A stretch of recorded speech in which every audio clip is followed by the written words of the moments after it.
Kami dari grup 6 akan membahas tentang EFQM model. Untuk topik pembahasannya sendiri akan dimulai dari definisi dari EFQM model, dilanjutkan dengan komponen yang ada pada EFQM, dan terakhir adalah implementasi pada case study EFQM model. EFQM model sendiri adalah sebuah framework yang sudah digunakan sejak lama oleh sebuah perusahaan yang ingin mensupport pengaturan pada saat adanya perubahan ataupun ingin melakukan performance improvement. Dengan adanya EFQM sendiri dapat memberikan insight jika ada proses atau aktivitas yang kurang optimal di perusahaan sehingga dapat dicarikan strategic solution agar dapat sesuai dengan objektif perusahaan. EFQM sendiri berfokus pada mengutamakan customer, mengutamakan stakeholders, dan juga menganalisa sebab dan akibat dari mengapa, bagaimana, dan apa konsekuensi yang dilakukan oleh perusahaan. Selanjutnya adalah komponen dari EFQM model.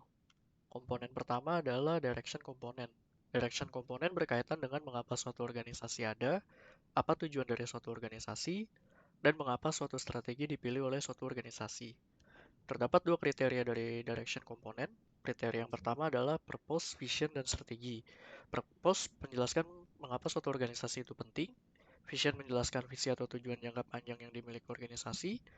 Strategi menjelaskan langkah yang akan diambil suatu organisasi dalam mencapai tujuan yang dimiliki. Kriteria yang kedua adalah organizational culture and leadership. Culture berkaitan dengan norma dan nilai yang dimiliki suatu organisasi, dan leadership berkaitan dengan bagaimana suatu organisasi memberikan direksi terhadap aktivitas yang dilakukan. Komponen yang kedua adalah execution. Execution berkaitan dengan bagaimana suatu organisasi mewujudkan tujuan dan strategi yang dimiliki. Terdapat tiga kriteria dari execution komponen.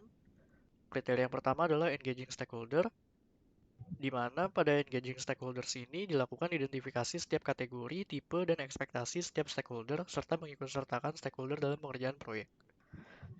Kriteria yang kedua adalah creating sustainable value, di mana pada kategori ini kita perlu memahami bahwa kebutuhan stakeholder akan berubah seiring berjalannya waktu, sehingga diperlukan perbaikan atau perubahan produk berdasarkan input yang diberikan stakeholder.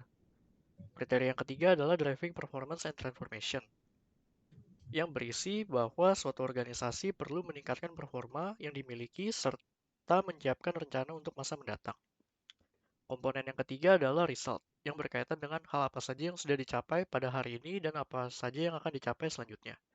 Terdapat dua kriteria dari result komponen. Yang pertama itu adalah stakeholder perception, berkaitan dengan hasil yang dilakukan berdasarkan masukan dan persepsi stakeholder organisasi yang dimiliki.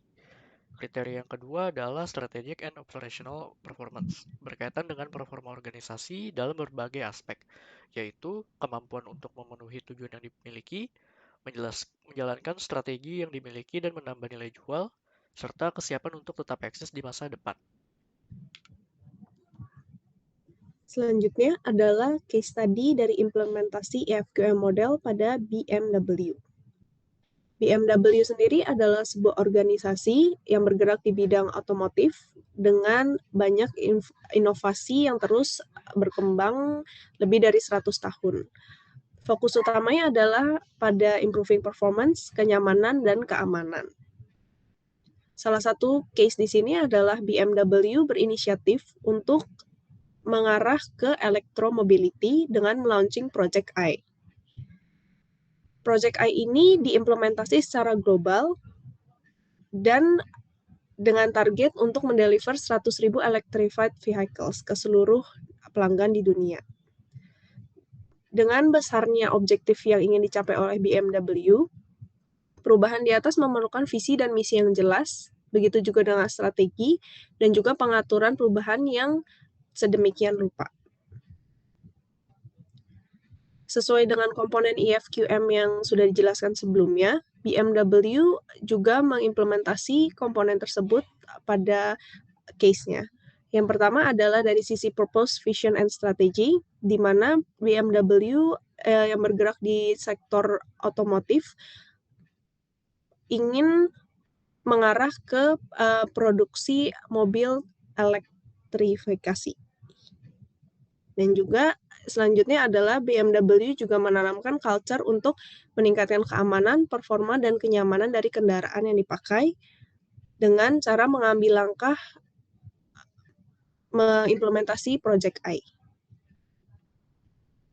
Selanjutnya adalah implementasi komponen execution pada Project I milik BMW. Yang pertama adalah engaging stakeholder dengan menjalankan ekspektasi stakeholder untuk meningkatkan sustainability dan meningkatkan upaya untuk mengurangi kerusakan lingkungan akibat kendaraan bermotor. Yang kedua adalah creating sustainable value, di mana BMW mengurangi emisi produksi kendaraan melalui penggunaan energi terbarukan pada pabrik yang dimiliki, serta BMW menggunakan bahan daur ulang pada komponen kendaraan yang dirakit. Yang ketiga adalah driving performance and transformation. BMW melakukan benchmarking dengan produsen otomotif lainnya. BMW juga berinovasi pada proses manufaktur yang dimiliki melalui digital plan yang terintegrasi dengan IoT dan Big Data. Sekian dari presentasi kelompok kami, terima kasih.